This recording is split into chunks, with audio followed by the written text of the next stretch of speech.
In this video, you'll learn how to acquire Polkadot on Trust Wallet.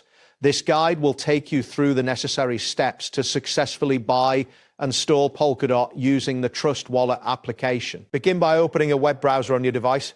In the address bar, type in Google and hit enter. This will direct you to the Google homepage where you can search for the Trust Wallet extension. Once on the Google homepage, look for the search bar at the top of the page. Type Trust Wallet extension and press enter.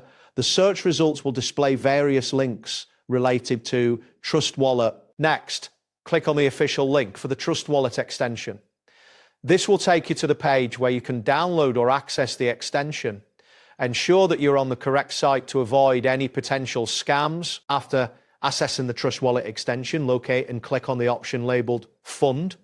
This will open a new section that allows you to add funds to your wallet. In the Funds section, find and select the button that says Buy Crypto.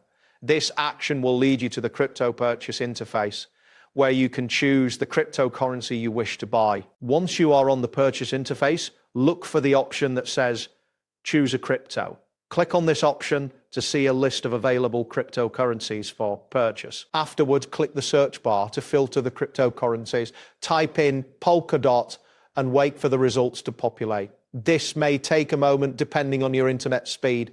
From the search results, find Polkadot. Ensure you are selecting the correct asset, as there may be similar names. Once identified, click on Polkadot to proceed with your purchase. Next, you will need to enter the amount of Polkadot you wish to buy. Be mindful of your budget and the current market price, as the amount you enter will determine how much you will spend. After typing in the desired amount, click on the button labeled Continue. This will prompt the system to process your request, and you may need to wait for a confirmation screen to appear. It is important to consider that large transactions may take longer to process based on network congestion and your connection speed and your connection speed and your complete the purchase. That's it for this tutorial. Thanks for watching and see you in the next one.